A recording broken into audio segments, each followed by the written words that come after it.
गोपालगंज जिले के मुखिया साहिबा यानी कि मुखिया जी कविता देवी को जातीय प्रमाण पत्र बनवाना भारी पड़ गया। यूं कहा जाए तो महंगा पड़ गया। महंगा इस कदर से पड़ा कि मुखिया जी के हाथों में हथकड़ियाँ लग गई और मुखिया जी हवालात के पीछे चली गई। पूरी कहानी की शुरुआत 2021 में हुआ और 21 से होते हुए 2023 में लागू हुआ। बड़े उसके पहले बता दे, मेरा नाम प्रेम प्रकाश कुमार है और आप पब्लिक पंच देख रहे हैं। ग्राम पंचायत के चुनाव हो रहे थे। कविता देवी ने अपना पर्चा भरा था। पर्चे में उन्होंने आरक्षण वाली सीट से चुनाव लड़ रही थी। आरक्षण के तौर पे जातीय प्रमाण पत्र बनवाई थी। जातीय प्रमाण पत्र वो जो है निर्वाचन पदाधिकारी के समक्ष प्रस्तुत की थी। लेकिन इस बात की जानकारी जैसे ही वहाँ के बुद्धिजीवी को लगा, उनको पता हुआ कि मुखिया साहिबा ने, कविता देवी ने जो जातीय प्रमाण पत्र बनवाया है, दरअसल वह जातीय प्रमाण पत्र फर्जी है, वह जातीय प्रमाण पत्र गलत है। इसको लेकर वहाँ के बुद्धिजीवी संतोष पंडित ने शिकायत कर दी कि मुखिया साहिबा यानी कि कविता देवी जिस आधार पे आरक्षण का लाभ उठाने के लिए जातीय प्रमाण पत्र प्रस्तुत करके चुनाव में फाइट कर रही हैं, चुनाव में पर्चा दाखिल की है, दरअसल वह जातीय प्रमाण पत्र फर्जी है। इस पर जांच बैठ गई। जांच में पता चला कि कविता देवी पति विजेंद्र प्रसाद गुप्ता, जिनका मायका उत्तर प्रदेश के कोई गांव में है, यानी उत्तर प्रदेश की हैं, और चुनाव जो है गोपालगंज में लड़ रही हैं, बिहार में लड़ रही हैं, भौरे प्रखंड के गोपालपुर पंचायत में लड़ रही हैं। और इन्होंने जो जातीय प्रमाण पत्र बनवाया है वह गोपालगंज जिले से भौरे प्रखंड में बनवाया है। दरअसल बिहार में महिलाओं का जातीय प्रमाण पत्र उसके मायके से बनवाना होता है। महिलाओं का जाति उसके पिता के जाति से माना जाता है।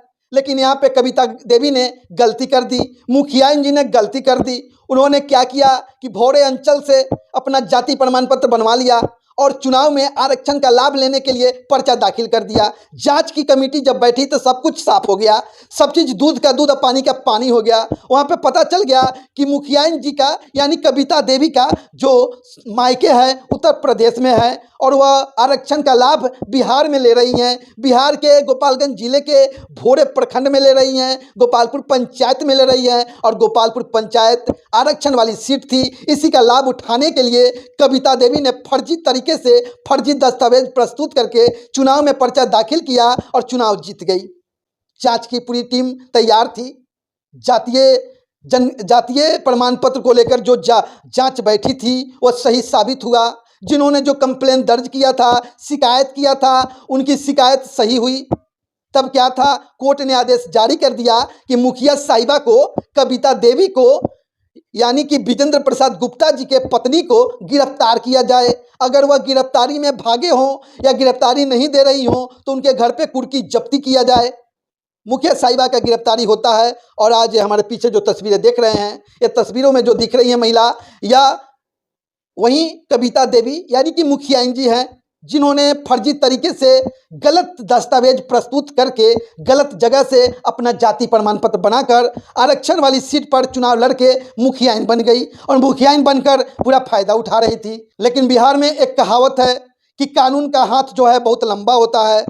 भगवान के घर में देर होता है मगर अंधेर नहीं होता है। जो गलत करता है उसको सजा एक न एक दिन जरूर मिलता है। वही सजा कविता देवी को मिल रहा है। कविता देवी यानी मुखिया जी गोपालगंज जिले के भौरे प्रखंड के गोपालपुर पंचायत के मुखिया साहिबा, जो पंचायत की मुखिया हैं, पंचायत की मालकिन हैं, उनको पुलिस वाले, उनको महिला पुलिस वाली पकड़ के हवालात के पीछे ले जा रही हैं और उन पे जो है केसेस चलेगी। उनको कोर्ट में खड़ा किया जाएगा। वहाँ पे सवाल किया जाएगा कि आपका जब मायके उत्तर प्रदेश है तो आप बिहार में जातीय प्रमाण पत्र बनाकर गलत तरीके से चुनाव क्यों लड़ी?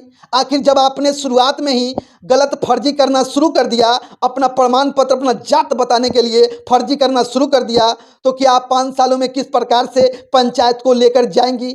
किस प्रकार से पंचायत का भविष्य संवारेंगी, इस सारे बातों पे चर्चाएं होगी। उनसे पूछा जाएगा कि आखिर इस जाति प्रमाण पत्र बनाने में किन किन लोगों ने किस प्रकार से आपका साथ दिया, आखिर अंचलाधिकारी महोदय का क्या कुछ रोल था, जो वहाँ के राजस्व कर्मचारी थे उन्होंने किस प्रकार से जांच किया कि आखिर कविता देवी जिनका मायके उत्तर प्रदेश है और बिहार में उनका जाति प्रमाण पत्र निर्गत कर दिया। अब यहाँ सवाल यह बैठता है कि जिस शख्स ने शिकायत किया था, अगर वह शख्स ने शिकायत नहीं करता तो क्या इसकी भंडाफोड़ होती? क्या मुखिया इन कविता देवी का या फर्जी तरीके का फर्जी जाति प्रमाण पत्र का ढोल फूटता? क्या अंचलाधिकारी महोदय इस प्रकार के जाति प्रमाण पत्र बनाने में कितना सही रूप से काम करते हैं? क्या इसकी जानकारी आमजनों को लगती? इन सारी बातों पर चर्चाएं बहुत जोर से हो रही है। कोर्ट में जो है यह मामला संज्ञान में है।